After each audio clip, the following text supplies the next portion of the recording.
everyone, and thanks for tuning in to Feel the Pedal, that podcast usually dedicated to nutrition for optimal health and performance in cycling, but today with an unusual twist, as you might have guessed from the title of this episode. One thing that remains unchanged is me, your host Gabriel Martins, that Portuguese nutritionist broadcasting from Madrid to the world of cycling. Thanks again for being on that side. If this is the first time that you've stumbled upon Fuel the Pedal, allow me to welcome you, and I hope you remain as a faithful listener. If you like this episode and you wish to stay updated for the following ones, you can subscribe Fuel the Pedal on iTunes, Spotify, YouTube, or any other podcasting app or service you have. So today we move away from the purely nutrition-centered episodes to a more physiology-related episode to touch upon a topic that is still a bit of a dogma in cycling and other endurance sports as well. And today we're going to talk about strength training with Dr. Greg Haff, but although this episode is going to be mainly focused on training and physiology aspects, we are going to briefly touch upon some dietary strategies and supplementation to support strength training in cyclists towards the end. There are many reasons that made me want to dedicate an episode to this topic, and one of them being my own research group here in Madrid being involved in research on this topic, but the main one was really having met recently Dr. Greg Haff in a congress here in Madrid, which I'll get into more detail later. For many years, strength training was avoided by cyclists who feared gaining weight and ruining their power to weight ratio, and although things have been positively changing in the past years in World Tour teams, there still remains some wrong ideas on strength training in the lower ranks of road cycling, and perhaps a lack of knowledge on how important this is for cyclists from all categories, age and gender. And before we get into today's episode, a word of warning though. I am a nutritionist, not a coach, not even a physiologist, and therefore my apologies to the listeners if some of the terminologies I use are less technical and too simplistic, as this is not my area of expertise. My goal with this episode is to raise awareness for the importance of strength training in cyclists, especially using the periodized models suggested by Dr. Greg Haff, but also to learn from this experience myself interviewing Dr. Greg Haff. So let's move on right away to episode 21, strength training in cycling. Are we still afraid of lifting weights? Up next on Fuel the Pedal podcast.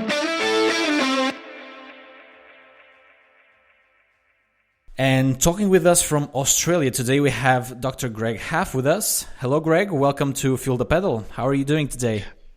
I'm doing spectacular. Thanks for the invite to participate in your podcast. I'm looking forward to the conversation. Looking forward to this as well, Greg. It's a pleasure to have you here with us. And this is probably the first topic that it's not directly related with nutrition, as it's normally being usual here on the podcast. But nevertheless, this podcast is about ways to fuel performance and training. And in particular, strength training might just be a way of improving performance as well, and as we're going to talk today. So just for the listeners to have a bit of context on how this came to be, I've met Greg in a congress here in Madrid, the International Sports Forum, taking place at the Wanda Metropolitano, and I was really engaged into the discussion panel between him and Jeremy Loneke about strength periodization, and I thought this could be a really good topic to have here on the show. So, has Madrid treated you well? I love Madrid. It's one of my favorite cities to come to. I've been there twice now. One of the things I love about Madrid, I actually went on a walking food tour one time I was there. I loved it, and got to go watch Lydia Valentin, the weightlifter, train, quite famous weightlifter from Spain. So yes, Madrid's wonderful. I'd like to come back again. Good to know. It's not my home city, neither my home country, but you're welcome to come back anytime. So Greg, you have a tremendous and academic and research career in this particular area, so I'm not even going to try to present you because I would surely miss something. So could you please present yourself and tell us a bit about your research, your academic trajectory, and perhaps some recent work that you've been involved with recently?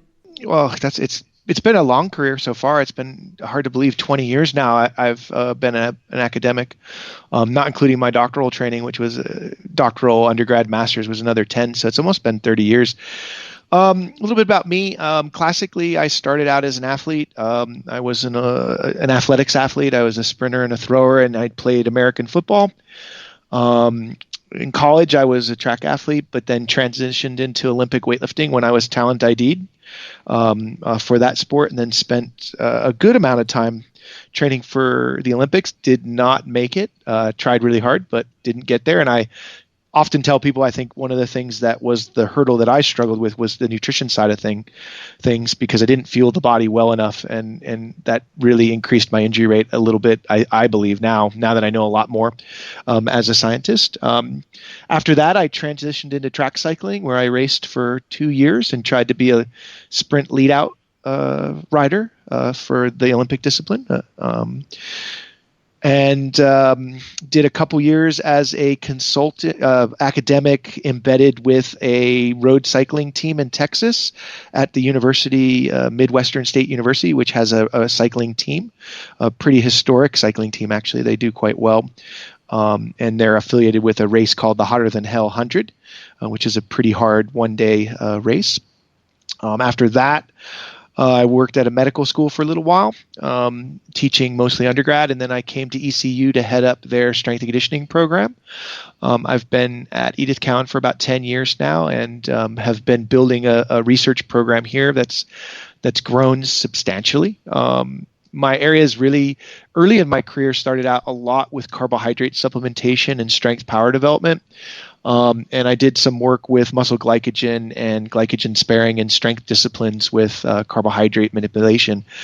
I did that for a little while. Then I transitioned into more pure strength training stuff. And more recently, I'm working in velocity-based training a little bit. We're getting into creatine supplementation and cognitive function with my colleague, Dr. Chrissy Kendall, who recently joined us 3 years ago.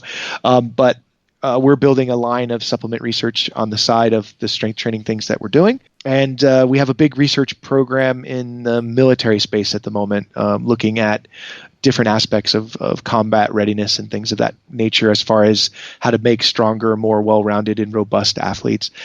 That's kind of a snapshot, but I think really if I wanted to summate myself, as a scientist, I think it's really important that I'm also a coach as well. So I still coach weightlifting in particular. I have been a cycling coach in the past. I did get accredited as such when I was in the U.S. because I felt as a sports scientist, if I was going to work with cyclists, I needed to do two things. One, I needed to race, and two, I needed to learn how to coach so that I could better understand what they do as athletes. So I've raced in the Hotter Than Hell 100. I raced on the velodrome. So for me, it's about doing research that informs coaches and helps coaches be better. When I work in the military space, it's about helping soldiers do better. So the research that I do, if it doesn't apply in some way, then I've failed miserably as a sports scientist, in my opinion. While I appreciate mechanistic research, and I do that from time to time, I still believe that it's got to translate out of the lab into the field of practice, or it's pretty useless. Fascinating, Greg. This means you have the best of both worlds. And since you've mentioned nutrition being perhaps one of your handicaps when competing back then, would you say that nutrition knowledge is much more developed now in this particular area? You got to understand, like when I was an athlete, so that was, the 80s and the 90s, I'm still an athlete today. I still compete when I can. But when I was at the top of my athletic career, the couple of things that we struggled with, one, we were post Ben Johnson 1988. So there was this big push for dietary supplements and things like that. So there was a heavy reliance on supplements, which was problematic. And a lot of times the high performance nutrition models were expensive, and in sports like weightlifting where there was no funding, it was very difficult to actually afford to eat a certain way. And so, or the volumes of food that a 99 kilo weightlifter needs, who's training 2 and 3 times a day. So I think from a nutrition perspective, we're light years ahead of where we were before. But if we look back historically, one of my favorite cyclists is a guy named Major Taylor from the 1800s in the United States. Actually, the first African-American professional cyclist / professional athlete. He actually predates Jackie Robinson. He actually talked about eating whole foods and the timing of nutrition for performance in his autobiography, which I found fascinating. He also talked about strength training as well for the cyclist, which was quite interesting. He actually had a strength coach that he had employed with him when he toured Europe and Australia. So I think a lot of things are new, but a lot of things we've done. I think it's really about the practice and understanding what we know and where we need to go. I think a lot of times what I've found recently as an academic and as a teaching academic and a research academic, we seem to be forgetting what's come before us. I was actually quite stricken with some of Dr. Lonicki's thoughts in the periodization space when we were in Madrid, because a lot of the questions that he had been answered by the great periodization theorists in the 1950s and 1960s. He hasn't read it. I think with nutrition, I think some things have evolved, but I think some things we're really going back to what we used to know, like the whole foods push. That's not a new thing, the push in cycling away from a lot of cyclists don't want to do supplements anymore. They want to, eat whole foods on the bike instead of drinking things and goos and things of that nature. So I think things oscillate back and forth between what we know and what we think we know. I'm really, really glad you brought that up, because, this going back and forth of recent trends, and we seem to be forgetting what came before us, just like you said, and these recent trends that we so fiercely defend are not new, and even the use of whole foods by athletes, the so-called food-first approach, is a good example of it. But I still believe that context matters for every situation, and convenience is a factor to consider always, which is something I think we keep on failing. But let's not get into that discussion here, Greg. So I'm going to ask you the same question I've been doing to a couple of the previous guests, and I'll apologize in advance to the listeners for not to be getting onto the strength training topic right away, but I think this is important for people to understand sports research, and I insist in asking this to all the guests like Greg, who are more experienced and have an extensive field and research career. And so far I've received some great answers to this question from Dr. Trent Stellingworth and Dr. Graham Close that I invite you to go check them out. So, Greg, just like Graham Close, James Morton, Trent Stellingworth, and Louise Burke, just to cite a few, you are an example of a researcher who's both in the lab and on the field as well. How important do you believe this is when designing and producing scientific research? Well, I think for me, flattered to be even mentioned in the same breath as Graham. Graham's one of my favorite sports science nutrition researchers and enjoy his work immensely. For me, I think it's essential. And I think the problem that we run into in our profession of sports science, it's evolved. So when I got into sports science, in the United States, the academic track for sports science was under physical education. So we took all the same classes as the coaches as scientists. And we had to take all the same academic classes that they took for coaching and teaching. But then we took sports science on top of it. And at the time, a lot of people complained about it because we would be tested and assessed on our athletic abilities and certain skills and how to teach it and coach it.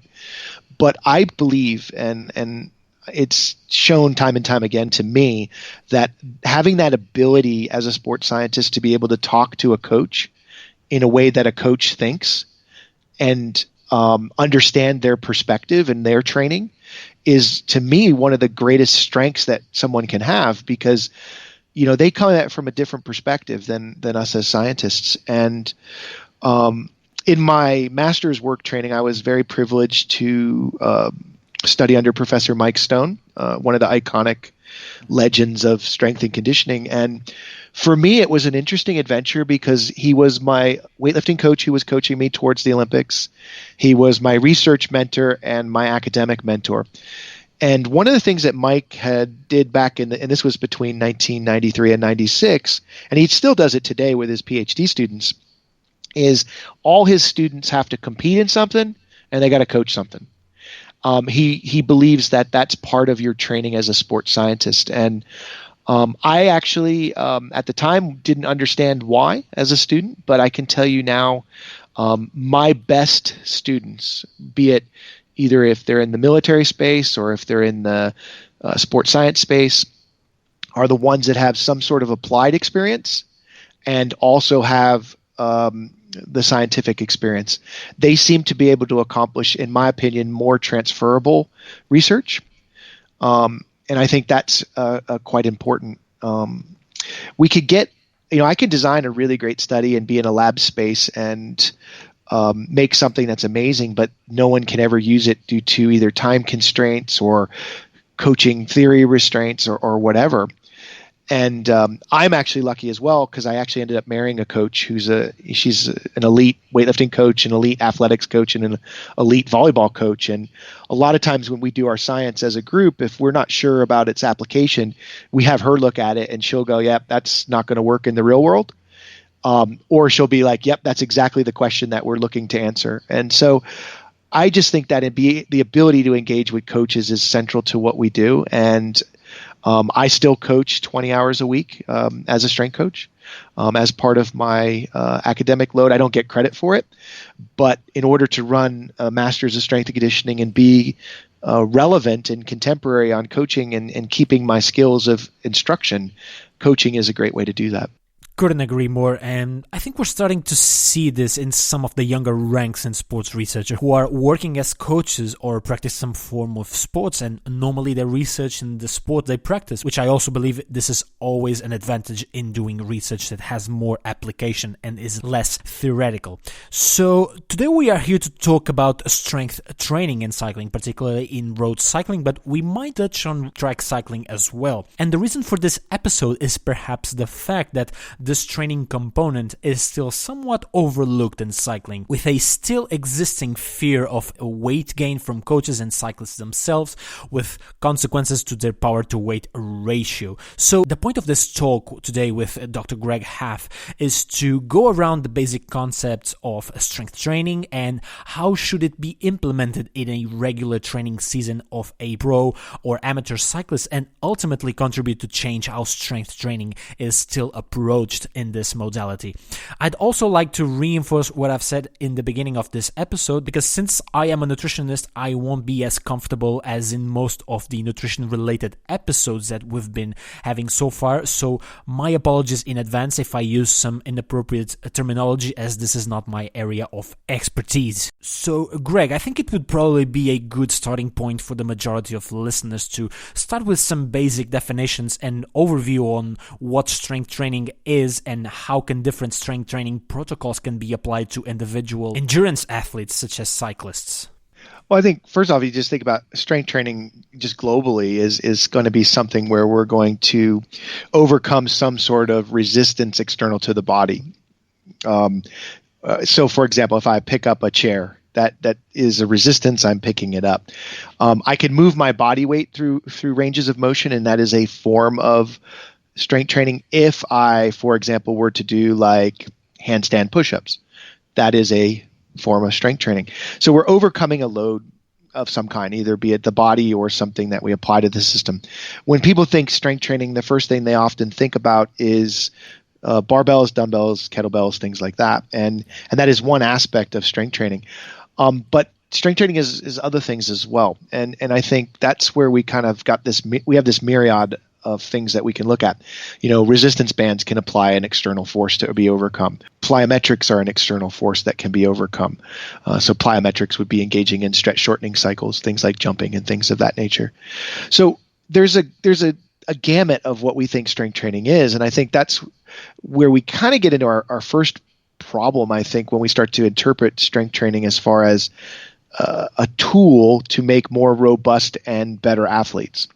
So we tend to get stuck in the space of bodybuilding seems to be the place where people go to first, where we're trying to build a physique that's almost like a cartoon character with as big muscles as possible, powerlifting, and then weightlifting.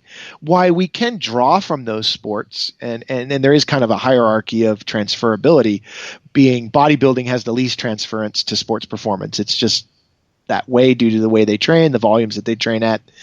Their strength to weight ratio or their force per cross-sectional area is very low.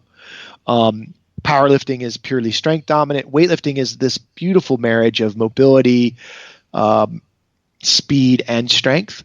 and seems to have one of the biggest transfer of training effects when done right to sporting performance. Doesn't mean you train as a weightlifter to be a cyclist, but you can use different elements from weightlifting in your cycling preparation. The big fear is that everybody thinks that muscle mass just comes on the body like instantaneously, and it just doesn't work that way. I wish it did. I'm 50 years old. I've been strength training since I was 11. If muscle mass grew at the rate that people falsely believe, then I'm the Incredible Hulk now. I'm as big as a building, and it doesn't work that way. And the thing that we have to think about is that if I'm cycling extensive amounts, long distances, or I'm doing a lot of hours of training on the bike, if I add strength training in, two things we have problematic going on. One is that we're adding a fatigue-producing component to an already fatiguing program. And because I'm doing so much cycling, the cell signaling pathways are not really turned towards muscle mass gain. So often when I work with cyclists, endurance athletes, the question I ask when they bring that up, my first question is, are you going to break WADA rules and take anabolic steroids? Okay, if we tick that off and say no, okay, you're probably not going to get super amounts of hypertrophy. Are you planning on adding incrementally more calories to your diet to provide more energy to build muscle? No, you're going to manage your diet. So the reality is it's not the strength training that's the problem. It's the implementation of the implementation of the strength training program, or how it's embedded into the actual program that the cyclist is going to have. So let's look at cycling more globally for a second. The main drivers in cycling are the legs. Okay, obviously we have isometric contractions and things for the upper body. We may have upper body strength when we're climbing and things of that nature. But fundamentally, the legs are the motor. As far as the force production, obviously the cardiovascular system is kind of the engine of driving things. But skeletal muscle wise, it's the legs. And if I can get the legs stronger, we can actually ride faster. And there's really great data on this. I mean, Ronstad's work is pretty definitive that we can improve time trial performance and cycling performance when it's integrated correctly. The issue becomes okay, we don't want to have wasted hypertrophy. So the strategies that we're going to actually use are going to be targeting where we need to build and where we need to not build as much. So obviously we don't want to have a cyclist with, bodybuilder size arms because of aerodynamic drag and things of that nature. So the upper body might have a program that is more body weight dependent, such as pull-ups, chin-ups, dips, things like that. The lower body may be more squatting type motions, different kinds of ways of doing that. So again, it's tailoring the program much like you would tailor a nutrition program to the outcomes, but tailoring the program to actual performance on the bike. And there's really strong data if you can integrate it into your training. And when I say integrated, if I'm going to add a couple hours a week of strength training, I may have to remove a little bit of the cycling to balance out the workload in order to recover. I think that's something that people have to think about as well. Amazing, Greg. I think that's a great way of introducing this topic and already tackling some of the important points that we're going to try and cover in this episode. And if we have to refer to the most commonly known cycling performance parameters, the listeners might be more familiar with VO2 max, lactate threshold, FTP or functional threshold power, peak power output, and even some mechanistic stuff like increased mitochondrial content, for example, among others. So my question would really be, could properly planned strength training have a direct impact on all of these performance parameters, or on which one of these variables would strength training have the most or the least impact if we can quantify it? So we'll start with VO2 max. VO2 max, based on the research, probably no impact in a cyclist. Strength training wouldn't really change it that much. In fact, the way I want to phrase that is not change it, but it would have no impact on it. Meaning, so if I take up strength training, my VO2 max is not going down. Okay. Cause that is a fear with some people, like, oh, I'm going to gain so much muscle mass. My VO2 max is going to change. No, the VO2 max stays relatively consistent. If you look at the literature where they've done concurrent resistance training and, endurance cycling kinds of things. Again, Ronstad's work is probably the best in this space. As far as lactate threshold, if we look at lactate threshold, obviously when we create lactate, we're in the glycolytic system. With strength training, there is, if constructed correctly, it depends on what you're actually doing in the strength training. But higher volume strength training tends to actually produce lactate, which then changes the buffering capacity because you're exposed to it. You tend to raise your buffering capacity. If we look, for example, at the kilometer on the velodrome, that's one of the highest lactates that's ever produced is in that event. We're looking up in the 20 millimole plus range, with resting being 1 millimole roughly or less.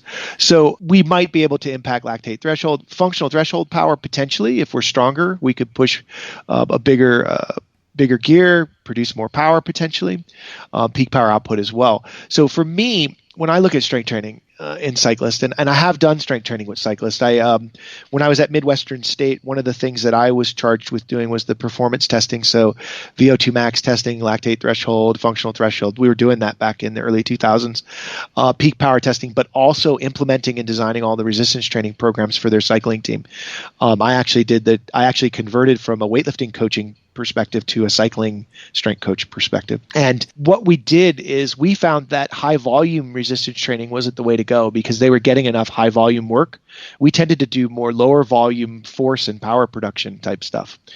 And we found that worked a lot better. But what we did also find is that it has to be very tightly controlled and integrated into the cycling program.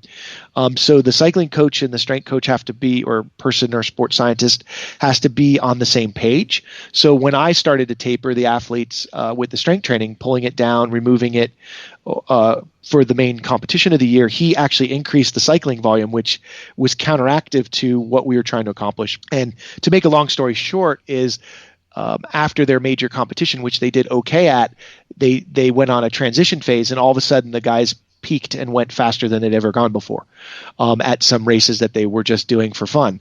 We concluded based on a retrospective analysis that we didn't tightly control the cycling side of the equation when the strength training was modified or tapered. So I think we can make cellular changes as far as strengthening muscles, improving force production capacity. Will have no negative impact on VO2 max. We may increase lactate threshold buffering capacity depending on how we structure the strength program. Programs which are higher volume with shorter rest intervals tend to create a rise in lactate threshold. So we might do that at certain times of the year, but realizing that that's very fatiguing. So I think we can do those things. Again, but it's about the prescription or I like to think of things more as recipes. I could go to a supermarket and we all can buy tomatoes and chicken and things of that nature. The recipe that we create to make the outcome could be very different depending on how we put the ingredients together. So what we have to do is figure out the way to put the ingredients, in this case, the training, together for that athlete. One of the things we're doing is looking into genetics as a way to actually prescribe that recipe. Yes, and perhaps we still have this old-fashioned idea in some road cycling spheres, I think, with some older coaches there in their minds. There is no distinction between strength training and just regular gym training, as you said, and they automatically associate this with gaining weight, increasing their body mass, and inevitably ruining their power-to-weight ratio, at least from my experience dealing with pro-continental teams. Do you have this perception as well, Greg, that perhaps strength training culture in cycling is still not as deep as it should be, at least in road cycling? Perhaps not in track cycling, I think, which I assume that it must be stronger, but again, very discipline specific, and I won't get into that. But would you say that in road cycling particularly, this is still a reality? I haven't worked with pro-continental teams, so I can't really speak to that. I know that I have consulted with the English Institute of Sport over the years, and they have done an exceptional job in their cycling group with their strength training. Obviously, the track cycling it's definitely a cornerstone, especially in the sprinting events. But even the longer distance events tend to do some strength training. But the strength training is very different. For example, in the sprint group, it's more, we're going to make a big, strong, some of the sprinters are 90 kilos, If you look at some of the pursuitists, the endurance-based, for example, the one that comes to mind is Laura Trott Kenny. I've watched her train when she's visited Australia, and she does a form of strength training, but it's not the same kind of strength training that the sprinters do. So again, I think it's very discipline specific. As far as road cycling, my experience is that there seems to be an embracement of technology in cycling, which I think is probably, with the advent of power meters, heart rate monitors, they're very good in that space as athletes and coaches. But there is also some dogmatic kind of historical, cultural kind of concepts that a lot of people hang their hat on. So if I go back to really a framing of a definition of strength training, if you read some of the classic things on cycling training, one of the things that people often do is, I'm going to train on a steel bike instead of a carbon fiber bike. Fundamentally, that kind of is a form of strength training, right? Because I'm riding against on a heavier bike. We could also look at, one of the things, if we look at Keirin racing in Japan, they do a lot of cycling on their fixed gear bikes up and down hills. So on a fixed gear bike with a big, gearing, I can actually have some form of strength training by going up and down a hill. It's just on a bike. It's very sport specific. So in some ways, some of the things we might be doing in cycling are a form of strength training, very sport specific. But the gym side of things is kind of, we're almost phobic of it because we've equated that with bodybuilding or hypertrophy instead of performance. So I think we have to reframe it. And we see the same thing in other sports. In Australian rules football, we have the same problem. Soccer. Or football, European football, there's a fear of that strength training may negatively impact performance. The reality is that what we do know is that stronger athletes are more robust. They tend to have lower injuries. Tim Gabbett's work has shown that pretty clearly in sports like football, Australian rules football. We could extend that to cyclists as well. So we're not training to build muscle mass. We're training to build resiliency. That underpins our cycling performance. It's not the main focus. Obviously, cycling will always be the main focus because that's what they do. But to build that robust structure so that they can tolerate some of the things that they're being required to do on the bike. And that's how I look at it. My experience has been, it depends on the coach's background. It depends on how well read they are of the scientific literature.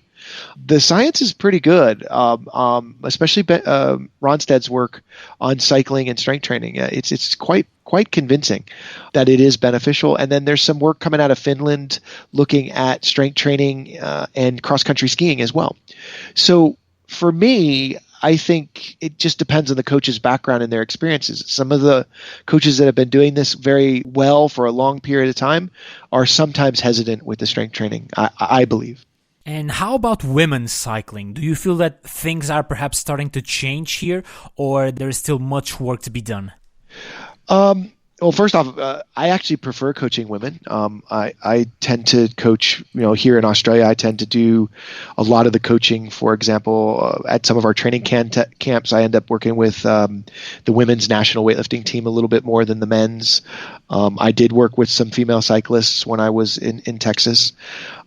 I find with the females, there is often a phobia about strength training, but what we have found over the last few years is that thanks to sports like CrossFit and proliferation of strong is not a bad thing, I think more people are really, more women, are really becoming more interested in strength training. Now, as strength training for cyclists, for women, I do believe that some of the better women cyclists have embraced strength training. The ones that I have worked with that are better have. But the trick is, again, I think this marriage between training, nutrition, and recovery and the periodization process and understanding when certain things are done and when certain things are not done and how they all kind of integrate together. Almost like a 5-course meal is when do certain things happen and how do they lead into each other. And I think that's important. I think with the female athletes that I've worked with, if I have gained their trust by being, almost proven myself in a way that I have their best interest, they've often been very open to understanding and learning. So it becomes a coaching is educating. John Wooten used to say that, the famous basketball coach. So good educators are good coaches are educators. I don't think you come in and force it on anyone. I think you have to kind of educate them and get them to believe in it. I do think that there is some shift there, though. I do. But again, I'm not working currently in European cycling, so I can't speak to Europe. Terrific, Greg. So we've talked about different cycling disciplines, rankings, gender, and even how this may vary geographically. But how about considering different cycling specialties like climbers, sprinters, punchers, flat road specialists, or rouleurs? Would some of these specialties benefit more from strength training? Perhaps the obvious ones that we could immediately think of would be sprinters, but would climbers and other cyclists benefit as well? Well, I think, for me, I'll step back for a second. I think all cyclists could benefit from strength training from the first perspective of, if we do it correctly, we can deal with imbalances. For example, now with power meters and things, we can see imbalances in pedal stroke very clearly. With force plate testing and things of that nature, we can do asymmetry indexes. So we can use strength training to address deficiencies in strength. So, for example, I tend to have a very strong right leg. I was a shot putter for a while, and that was my drive leg. So I've got to work very hard on my left leg to make it strong so that my pedal stroke is smooth, but also there's balance in my force production. So I think from that perspective, we can use strength training as almost a countermeasure to certain kind of deficiencies, but also to build a well-rounded athlete who is a cyclist. That's my first starting point. But I will throw one caveat in. Mobility training is critical as an underpinning factor for strength training. I think we've really, as a profession, sports science / strength and conditioning, have undervalued mobility. And I think that's a big mistake. If we can get athletes to better move through ranges of motion, they will have better outcomes. So I think that's a caveat that I have to throw in there when I talk about strength training. So one, making a robust and resilient athlete, strength training is beneficial. Obviously, sprinters tend to be more force dominant because they're going to try to produce more leg drive to go at a faster speed, which often means a bigger gearing so that they can create more velocity. Now, one of the things that we realize is that as we sprint, the activation patterns of the leg muscles changes, and we tend to be really glute and quadricep dominant, and obviously there is some hamstring as well. But fundamentally, yes, the sprinter would probably receive a lot of benefit. I actually think climbers actually receive a lot of benefit as well if body weight doesn't change dramatically, but strength is improved. Because if I can make more force, then I can go up a mountain much more efficient. The other disciplines, yeah, obviously I think they would have benefit, but I think definitely for me, the sprinters would be the most ones who would get the most benefit of targeted strength training. Climbers would be as well, but the rest would be more for me, a countermeasure to injury and efficiency kind of perspective. Okay, so just to summarize things here for the listeners. So sprinters would be the ones who would benefit more, but other cycling specialties would benefit as well, but more from a cycling economy and injury prevention perspective. And perhaps this would be a good time to finally introduce the concept of periodization, which is some of the foundation of your work, so that listeners can understand how to manage workload and other training factors to increase performance at appropriate times. Because one of the questions that may arise is in which phase of the season should cyclists include strength training routines. Of course, this will be highly individual, as you've mentioned, but I think it would be important to have you go through the basics of strength training periodization in cycling, and perhaps using the context of a regular pro cycling season, considering pre-season, high season, and off-season. So first, let's start off with periodization, right? Periodization is a construct that we use to build basically structure from. So for me, I think of it as a blueprint or a scaffolding. So when I'm working with athletes, you start with your longer term planning. So in the Olympic sports, we tend to work in quadrennial cycles, 4 years. When I say planning, it's not saying that, you're going to do this cycling activity on, the 31st of January in 2025. What I'm saying is we have to have a pathway of goals, what we're trying to accomplish. So, what level of performance, what are some major performance targets based on our long-term athlete development model? Most people, however, work in what we call an annual training plan. So the annual training plan from a periodization perspective is we're going to establish where the key events are. Am I training for the Tour de France? Am I training for the Giro d'Italia? What are my major outcome points? And I think that's the starting point, is figuring out where am I going to try to be my very best. And I think that's a framework that we have to set the stage for, because everything builds from that. So it provides a scaffold. Now, doesn't mean I'm not going to compete in other competitions. It just means that I am trying to perform at my very best at that time point. If we throw the doping perspective out, if we look at what, a lot of what Lance Armstrong did, that's kind of his target. It was the Tour de France, right? That's what he really cared about. So, and a lot of modern cyclists are that way as well. Chris Froome, et cetera, has done things in that nature as well. So when we start to look at the periodization structure, is that, all right, now I want to do well here. I'm going to use this period of time where I'm going to engage in competitions. When am I going to prepare? So preparation is usually what we would call the off season. I don't really like the term off season, because you're not really off. You're still training. It's just your training targets are different. It's typically foundation building, and then you're going to build from there, and you're going to engage in races, and then you're going to get to your major target.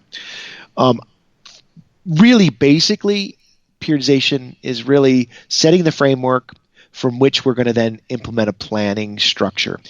And planning structures, there's fundamentally three ways to look at it. One is what we call parallel emphasis, meaning we train everything with the same amount of targeted emphasis. So classically, novices would train 3 days a week, do everything that they're going to do. Strength training, endurance training, plyometrics, mobility, all in one session or two on one day, do it all. Same emphasis. As the athlete becomes better, the problem that we run into is that they can't get as much benefit from this multilateral training. Why? Because they can't get enough training intensity in the prescribed training sessions to actually saturate the system. So what we do is what we call separate and saturate, meaning we're going to separate the training factors and we're going to saturate. So I might say, today is a endurance ride, and that's all I'm going to focus on. Yet tomorrow is a sprint session where we're focusing on sprinting. So we're diversifying the training. The strength training would be fitted into that program as a way of adding another element. The problem becomes most people shift towards what we call block periodization, which is very dogmatic, very unifocal, and that's a good way to go to raise things. What I think is probably better for cycling is probably what I would call an emphasis model. So it's parallel or sequential. Sequential means you put things in order. Parallel means everything's done at the same time.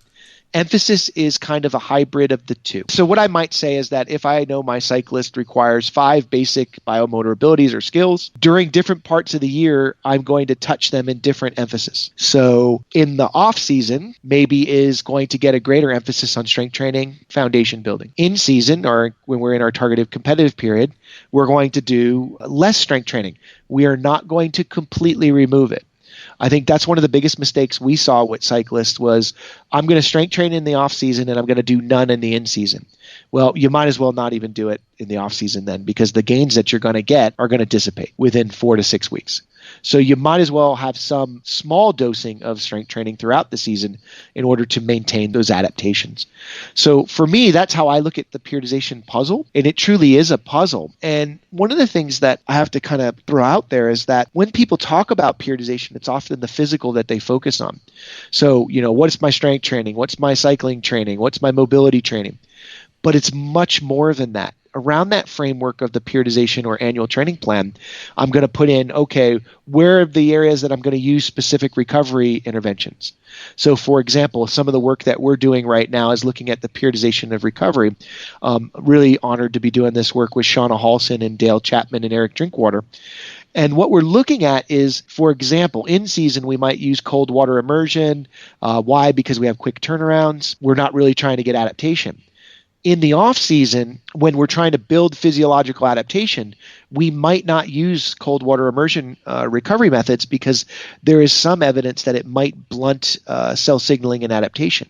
So targeting our recovery at certain times throughout the year folds into this plan as well. Things that we can also do is we can do some manipulations based on John Hallway's work and Louise Burke's, where we might train in a fasted state to get cell signaling adaptive responses, or go on a low carbohydrate diet for a certain phase to stimulate some cell signaling adaptations. Now, there is much debate about that, but there is some evidence that acutely or short-term kind of structures can be beneficial as well. So the nutrition side of thing also, in my mind, has to fold in there as well. For example, one of the things we do in weightlifting, my weightlifting group, the mTOR Barbell Club at Edith Cowan University, we actually engage nutritionists with our weight class athletes. So they will be modulating carbohydrate consumption based on the workloads that they're targeting. So if it's a higher workload day, higher carbohydrates. On day off, carbohydrate content goes down. So there's this almost scaling of nutrition to meet workload demands. And I think we have to do that as well in sports like cycling. And I think there's some good evidence that works as well.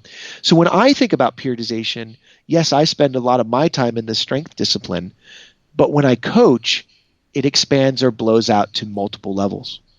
Well, first of all, I've got to say that I love the name of your weightlifting group, by the way, mTOR Barbell Club. That sure is catchy.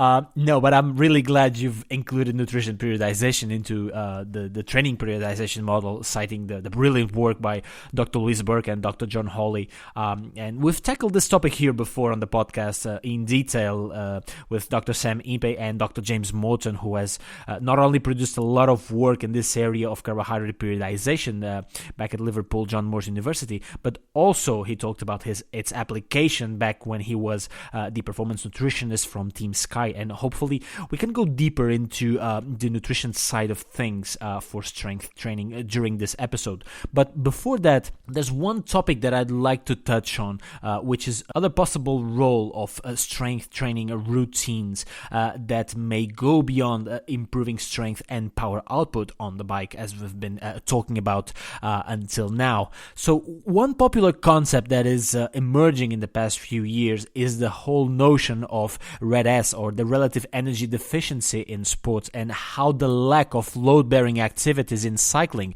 might negatively impact bone mineral density. So in your view, could strength training, including exercises that require physical impact, for example, potentially contribute to minimize this loss in bone mineral density observed in cyclists? And if so, how can this be done? So for me, I actually think that, one, we know that the data is pretty clear that, there is some bone mineral loss, especially in the spinal column in cyclists. And there's data on that. I'm actually a big proponent of load-bearing exercises, so I'm more into the free weight modalities.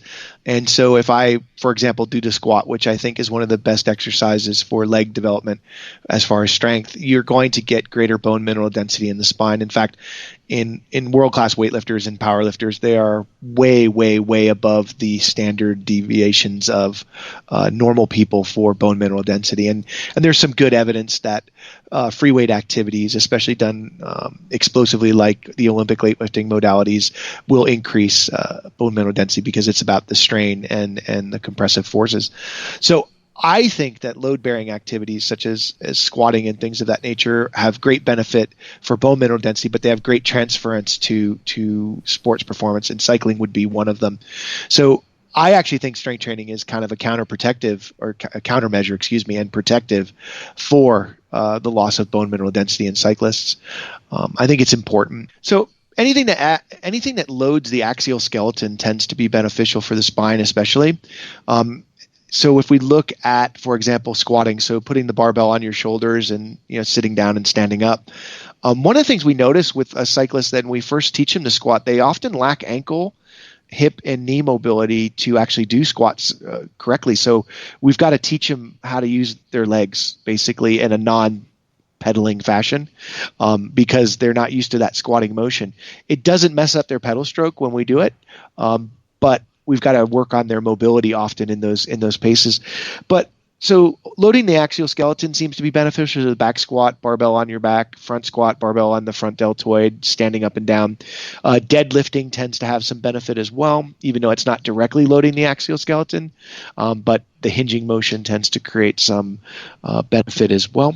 pretty much most of your free weight exercises where your feet are on the ground have some benefit. Now, we could get really picky about what that benefit is, but I think fundamentally, the rule of thumb is that if it loads the axial skeleton, it can change the bone mineral density of the spine. Terrific. Good to know. But nevertheless, Greg, we are talking about preventive strategies here, and crashes are an inevitable part of cycling. It would perhaps be unrealistic to state that we could even prevent them with strength training, but could this in some way provide an additional support to protect bone mass and minimize fractures once a crash occurs?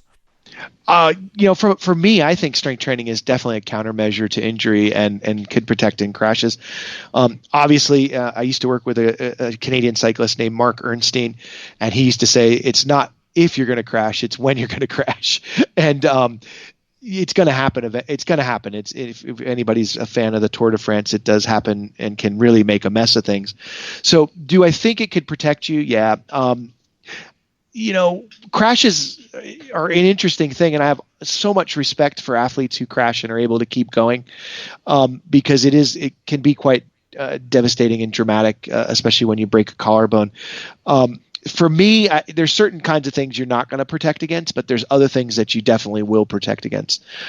So if you have very dense and strong bones, they're less likely to break. So we know that from compressive and loading from strength training, we can actually increase bone mineral density. So stronger bones are going to be beneficial. As far as other crashing, someone who's quite strong and who's got mobility can crash and not get some of the soft tissue injuries as dramatic as well. And we see that a lot in contact sports. One of the classic mistakes that people make, and I've made this mistake, when you're crashing on a bike, you put your hand down. You shouldn't do that. Not such a great idea, Sure. But if you're quite strong, the damage from that dumb move isn't as great.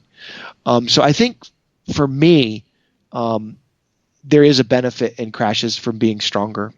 Got it. And since cycling is such a data-centric sport, how can we monitor strength training in cyclists to manage this balance and attain ideal physical performance during one or, let's say, many performance peaks during a cycling season? What tools do we have available to measure some of the variables we've been discussing? So, the first thing is, when I look at cycling, it's probably the greatest sport in the world for people who want to monitor stuff, because you've got your heart rate monitor, you've got your power meter, and data is very easily acquirable for the cycling side of things. We can match work output to caloric intake and things of that nature, and I think that's one of the beauties of working with cycling, because it does have this great capacity to be able to do this, or allow us to do this. Strength training, on the other hand, is a little bit more murky and a little bit more in the dark arts, in my opinion, because a lot of the monitoring tools that we have just aren't there yet. I know, for example, in Spain, there's a big velocity-based training kind of construct, but the data is not that convincing to me, because a lot of it's done in Smith machines. The reliability is not that good. And so can we get data out of it? Yeah, but it's not to the level of excellence that I see on a bike with the instrumentation that we have there. So for me, when we start to look at monitoring in the weight room, we go to things that are reliable, things that give us measurable outputs that can actually inform training decisions. So one of the ones that we really like is the isometric mid-thigh pull, which is a test Professor Stone and I invented with Professor O'Brien back in the 90s. It's a test of lower body force production. It's in a key lifting motion, which is the second pole position, which is related to Olympic weightlifting. It was designed originally for weightlifting, but it has found its place into cycling, military, all over the world in sport as well. It gives us a rate of force development, and it gives us a force production. And when we do it on two force plates, so each leg is getting a force curve created for it, we can actually use that as a diagnostic tool. So I do like that as a monitoring tool. I also like measuring loaded vertical jumps or unloaded vertical jumps and measuring impulse. So force plate testing seems to be quite beneficial as well. And that gives me an idea of power production and things of that nature. Impulse is probably more important in the strength training world. Those are my two go-to tests of strength and power. But we could do other things as well. Velocity-based training, where I put a sensor on the barbell and try to modulate training loads by velocity. I don't believe the technology is there at this point. I mean, I think they're getting closer. I wish we could measure work output more accurately, because then we could equate work output to caloric expenditure, and then we could balance nutrition and caloric need and demand a little bit better, and maybe enhance recovery. That's kind of where I'm sitting right now with these tools. Otherwise, I think basically experience and monitoring with questionnaires and things of that nature is probably the best way to go in the weight room. Outstanding, Greg. Some really great insights that can be useful for some cycling coaches that might be listening to this. And for the nutritionists listening to this, and other listeners as well interested in the nutrition side of things when it comes to strength training, we've already touched on some nutrition periodization concepts, but from the evidence available so far, I believe it's maybe fair to say that most of the athletes benefit from having a consistent high-protein diet, with foods having a high-quality protein score, as referred in previous episodes with Dr. Stuart Phillips, Dr. Daniel Moore, and Dr. Sarah Oikawa. But my question here would really be around the carbohydrate requirements of such days, and just how glycolytic strength training sessions can really be. Particularly, the main point that we could think of is how low in carbohydrate intake can we go on strength training days, since this is a day of much less volume in comparison with a typical cycling workout. What would your take be on this? Well, carbohydrates was a lot of the stuff that I looked at back in the 90s. And one of the things that strikes me with strength training and is this almost carbohydrate phobic mentality that carbohydrates are bad. And the reality is that, again, it depends on the structure of the strength training program. So if I'm strength training and I'm doing very high volume strength training, I can use a significant amount of muscle glycogen. In fact, roughly, a good squat session, roughly we had, 3 sets of 10 back squats, about 55% of your 1RM.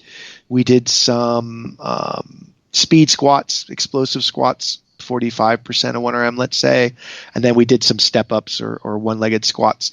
The whole session was about 40 minutes, and it was lower body dependent, and we reduced muscle glycogen by anywhere between 30 and 35% in the vastus lateralis. That's a pretty significant glycogen reduction in a 40-minute time frame, lifting weights in a non-continuous activity. And we weren't the only ones to show that. Several other people showed it as well. For example, Roberg showed that there's a significant glycogen breakdown as well. Even if you drop the load, if you go 30% and you go for a longer period, 30% of 1RM, let's say, and you go for twice as long as 35% of 1RM, you'll go twice as long as if you do 70%. They have very similar glycolytic loads because of the work that's being accomplished. So it's about work output. So the more work I do in the weight room, the more carbohydrates that I am going to tap into.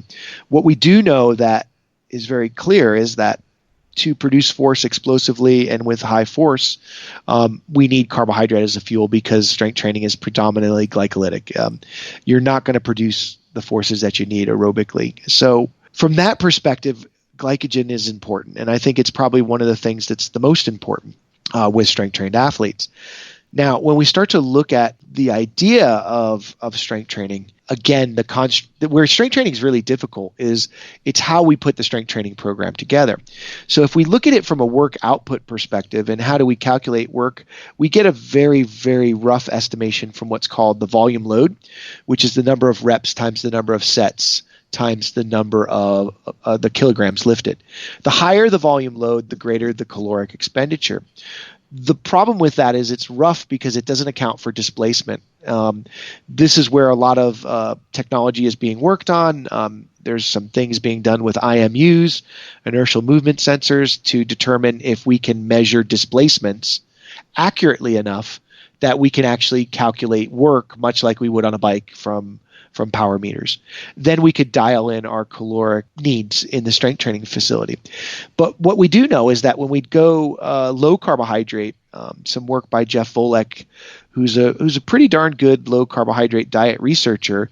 But when you look at some of his work, what you can see is that if they go low carb, their power output on a Wingate test goes down significantly after even, what someone might call past the adaptation phase of low carbohydrate diet. So for me, carbohydrates are a central component of strength training. So a lot of the work that we did back in the 90s was with inter-workout carbohydrate supplements to keep glucose high, so that we could produce more work output. And we showed that pretty convincingly. So for me, carbohydrates are good. It's good to know that, Greg, but the foundation of my question was really around this wrong notion about strength training days in cycling, in which there is still this assumption that carbohydrate may not be that important because phosphocreatine is the system mostly responsible for energy production on these days. And so for that logic, glycogen wouldn't be significantly depleted. What would you say about this? Well, I think that's just a fundamental misunderstanding of bioenergetics in the sense that phosphocreatine is a major fuel source for a very short period of time. 10 seconds, we've tapped into a lot of the phosphocreatine, and depending on the length of the recovery between sets, we're not going to completely restore phosphocreatine, unless you're going to sit for 8 minutes. So when you start to look at it from that perspective, if I do 1 rep, it's going to be mostly phosphocreatine ATP. But again, it depends on the volume of the training. If I'm doing multiple reps at a high intensity, I'm gonna tap into glycogen, and I'm going to use a lot of stored carbohydrates. So this can create a problem for me as a cyclist if I'm not getting enough carbohydrates to offset that carbohydrate reduction. I could create a low carbohydrate scenario that could impact my performance in cycling. Unless that's my plan. If it's my plan to cycle in a low carbohydrate situation to get some sort of cell signaling adaptation, then this may be a way to reduce glycogen prior to going and doing a cycling training session. But what we do know, and this is some of the work that we did, is my dissertation and my thesis and a few other projects, that if we consume carbohydrates at an adequate rate, even if we supplement with carbohydrates during training, we can increase the performance work output. We saw that very clearly, especially our ability to produce repetitive strength outputs. So, for example, if I'm going to do high volume strength training, let's say sets of 10 to 20, which a lot of people often recommend for cyclists, right? That will have a very high glycolytic load. If, however, I'm going to do a very low volume training program where I'm going to do a couple triples at a high intensity, that will have a less glycolytic load because depending on the number of sets that I do. So again, I think it comes down to the structure of the training program. And if we think about it in work output terms, the more work I do, the faster I'm going to go through the phosphocreatine stores and the more I'm going to get to the glycolytic energy system in order to buffer off that reduction in phosphocreatine. So for me, I've actually experimented with low carbohydrate diets in weightlifters, and you would think weightlifters, most anaerobic athletes, they're, 1 repetition it's done in a few seconds, should be all phosphocreatine. And the reality is that when we put people on low carbohydrate diets, they can't maintain training capacity because they don't get enough carbohydrates in their diet, in the strength discipline. So it depends if we often have a saying in the strength world, are you training to look like an athlete or be an athlete? So if you want to go on a very restricted carbohydrate diet and strength train, yes, you will probably lose body fat, but you won't be very strong. That's a good way of putting it, and let's hope it's now more clear that strength training is not just phosphocreatine dependent, and it is actually quite glycogen dependent as well. And to put the cherry on top of the nutrition recommendations for strength training, we could talk about the role of creatine in supporting training adaptations to strength routines, and this is one of the supplements with the most evidence for its benefits. It's some very interesting data in other areas that creatine might be beneficial. It's starting to emerge as well. But I'd really like to tackle this from the applied perspective of cyclists, because this is by far one of the least popular supplements in the world of cycling, possibly due to the association with weight gain due to liquid retention. But since there is more than enough evidence for its use in increasing strength in athletes, do you think that creatine has a role in cycling? And if so, are the effects in weight gain from its use comparable to those observed in strength-based athletes? So there's a couple ways we can look at it. This is some interesting stuff. If you really want to learn about creatine supplementation, the person to talk to is Dr. Chrissy Kendall at Edith Cowan University. She probably knows more about creatine than anybody I know, and we have some very interesting discussions. But some of the things that what I could say about creatine. One, creatine is definitely a supplement that works in the strength training space. It's probably, if we were going to look at the literature, the most investigated supplement ever. And I think a lot of that has to do with the fact that people were like so shocked that it actually did something. And it does work quite well. One of the side effects is weight gain, specifically lean body mass, but it's marginal at best, depending on what you're doing training wise. And a lot of the early work questioned the efficacy of using creatine supplementation in endurance athletes. If you think about it like the perspective of if I'm going to do, let's say, endurance sports, I might use carbohydrate loading to tap up the glycogen stores. Creatine supplementation synonymous with that, but I'm tapping up the phosphocreatine stores. So if I look at it from that perspective, potentially you could scratch your head and say, well, maybe there is no benefit. However, if we dive deep into some of the overtraining literature, specifically the work of Andy Fry, which is a lot of people don't realize this, he did some really very eloquent studies looking at creatine supplementation. And what he found was that the beta-2 receptors, when you're overtrained, become downregulated. So when they become downregulated, your epinephrine surges to try to stimulate things. And so we often see in overtrained people this spike in epinephrine. What was fascinating about some of the work that he did, he found that when they were supplementing with phosphocreatine, you did not see that reduction in beta-2 receptor sensitivity. So then the system didn't flood itself with epinephrine. So as a countermeasure to potentially overtraining, creatine may have some benefit in high stress or high volume training periods. Could we offset weight gain? Yes, by manipulating nutrition and strategies to accommodate this addition of phosphocreatine. So I think is some really interesting evidence about how we could use it in high volume training phase periods. Classically, creatine has been linked to the ability to produce higher power outputs, more explosive kind of movement patterns. I think that's where most people will look at creatine, and that's where I think they stop. The space that I think is really more fascinating is some things that we're starting to look at here. There is some really good evidence that creatine actually may be protective of concussive injuries. And there's some evidence in rat models where they've given rats concussions, basically, with a hammer, and basically have looked at the brain tissue and seen with creatine supplementation that there's less damage, which I think is quite fascinating. Where it gets more interesting and maybe more beneficial even for the cyclist is in cognitive function. Creatine supplementation has been shown to improve cognitive function or decision making.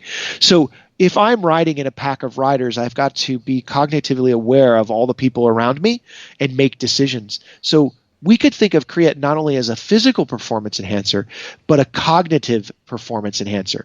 So it may actually allow me to be more aware of my environment when I'm making tactical decisions. So I think, yes, creatine would have benefit, but it has to be dosed correctly and integrated into the diet in order to offset that marginal body mass gain that may occur. I would question how much body mass gain would come from creatine in cyclists due to the volume of endurance training they do. Yeah, great. I'm really glad you made that clear. And also highlighting this emerging role of creatine on cognitive function that can be important for cyclists during many situations during the course of a race. And starting to wrap up here, Greg, one of the things that you've mentioned in the beginning is how athletes wrongly concentrate their strength training routines in the preseason and then stop it during the competitive season and perhaps even forget about it during the transition to the next season. So before we finish, I think it would be great to have you clarify for us how can we gradually decrease strength training after the competitive season so that cyclists can minimize eventual strength losses during, let's call it vacation or this transition phase, and restart the following season with minimal strength losses? This is a good question. So, like, typically when we end a season, we go on what's called the transition phase. And with the transition phase, the classic literature recommends 2 to 4 weeks max. Any more time off than that, we start to get significant detraining effects. And while we can train back relatively quickly, for me, I think that even though we're on vacation, we should still do some training. So we could do different kinds of training that's not typical and still maintain some fitness and still get recovery. It's just at a lower level. One of the things that we have to think about is how long that vacation period is. The longer it gets, the more base work you have to do, and the more you're going to lose. So typically, in the periodization literature, no more than 6 weeks of reduced training, and definitely no more than 2 weeks of passive rest or no training. So we've always got to have some training in the background. We could put it at a minimal level. But you got to think about strength training in other ways as well. For example, yoga has some strength elements to it as well, and mobility. So you could think of that as a low-level strength activity that could be done in a vacation or recovery period. It does also have some mindfulness kind of constructs to it as well. So for me, I tend to not like my athletes to train less with strength training than once a week when they're endurance athletes. In the off season, it tends to be 2 times a week, maybe 3 max, but definitely no less than 1. Mainly because I think we still need it. There's some great evidence coming out now that muscle strength is related to long-term health and wellness. We know that we lose muscle mass as we age. It's problematic. So from a healthy perspective of keeping the cyclist healthy for the long haul, I still think we need to do some strength training even in those downtimes, and be judicious about when those vacations are and be smart, realizing that the longer that we take off, the more problematic it's going to be. Outstanding, Greg. So if you had to leave a message for the cycling world, and especially for those more closed-minded coaches and cyclists that still believe that, any form of weight training isn't compatible with cycling at all, what would your final message be? One, I think that cycling and strength training could be married very nicely if we are able to design the training programs correctly and integrate them correctly. I think where we get into problems is when we don't think about the performance of cycling being the really factor that we're trying to accomplish. The strength training isn't the priority. It's the supplement. It's the actual thing that we're doing to improve the cycling performance. So how we design that strength training program and implement it has to be contextualized to the cycling performance that we're trying to accomplish. And depending on our role in a cycling team, we may have different different strength training demands. And so we have to think about that really closely. And I think the thing that we have to think about as well is that it's not an add-on, it's an integration. So how does it fit into the overall plan? And how do we manage fatigue? And I think periodization is often bantered about of its efficacy, its use. But in reality, if we boil it down even simpler than a scaffolding, it's a way of managing training stressors to either give variation or stability, induce recovery, or stimulate fatigue. So we're planning these things and we're hoping that we can manipulate them in order to get someone ready at a certain time point. And I think we have enough practical knowledge to know that we can do that. So really, it's the integration of strength training into the actual overall periodized plan of the cyclist. And I think cyclists really need to think about strength training. It doesn't have to be aggressive marathon long training sessions. It could be a 30-minute training session. And it's not, a massive bodybuilding session. It's a performance session, and it's designed to build capacities that underpin cycling. It's not an add-on, it's an integration. It's not a bodybuilding session, it's a performance session. I think, Greg, these are 2 amazing, sort of catchy take-home messages that I believe we should stick with. Love it. And Greg, where do you see research going over the next decade, and what advances would you like to see in this area? I still think there's a lot more needs to be done. I'd like to see some more research done with female cyclists. If we look at a lot of the data, it's kind of defaults to males, and I think there's a dearth of literature looking at females in strength training and endurance sports as well. Why do I think that we need to do that? Not that I think it's really about a question about what's the best strength training and also what are the benefits for female athletes. Because remember, they're at great risk, especially endurance athletes of the female athlete triad. And so will strength training actually help them even more? We don't really know that at this point. I definitely want to see better technology in the strength training space to monitor so that we can create a more integrated plan about the workloads that the athletes are undergoing so that we can then better integrate our nutrition interventions so that we're not overfeeding or underfeeding, or are we not meeting our glycogen demands or our glucose demands. I think it's right now in the strength training side of things, it's a lot more difficult. And I think we're not there yet. And I hope in 10 years that maybe we will be, so that we can say, we know you use this many calories exactly in this strength session. We know based on your power meter data and stuff, you used this amount of calories on this day, and then the sports nutritionist can better dial in those nutrition prescriptions in order to ensure that food is actually an underpinning factor that drives performance. Greg, and if people want to contact you or keep up with your social media interactions, where should they go to? I'm on Twitter, so I'm at Doc Haff, DOC_Haff. Same, I'm on Instagram as well. I'm not as engaged at Instagram yet, but we're working our way up. So that's at Doc_Haff as well. We do put up things related to strength training. We when we're at conferences and we see things that are interesting, we put them up.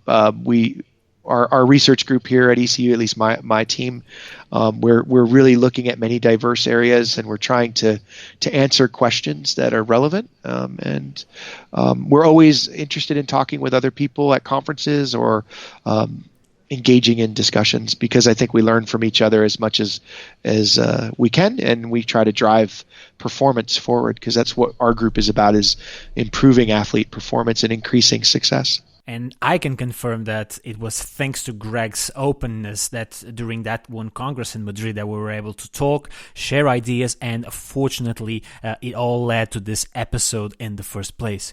Greg, this has been an amazing experience for me, and I'm sure the listeners have a similar feeling as well. So for your time, patience, and willingness to share your expertise on this topic, I can only thank you. Oh, you're welcome. It was a pleasure. Thanks again, Greg, and hope to talk to you soon. All right, thank you. And this is it for today's episode. Dr. Greg is a fantastic communicator, and if you're interested in knowing more about this fascinating topic, I would totally recommend you to get in touch with him. He's such a great guy to talk with, happy to answer any question you have, so don't hesitate in getting in touch with him. I'll make sure to provide his contacts on fuelthepedal.com. Stay put, because we have some amazing stuff coming out soon on the following weeks.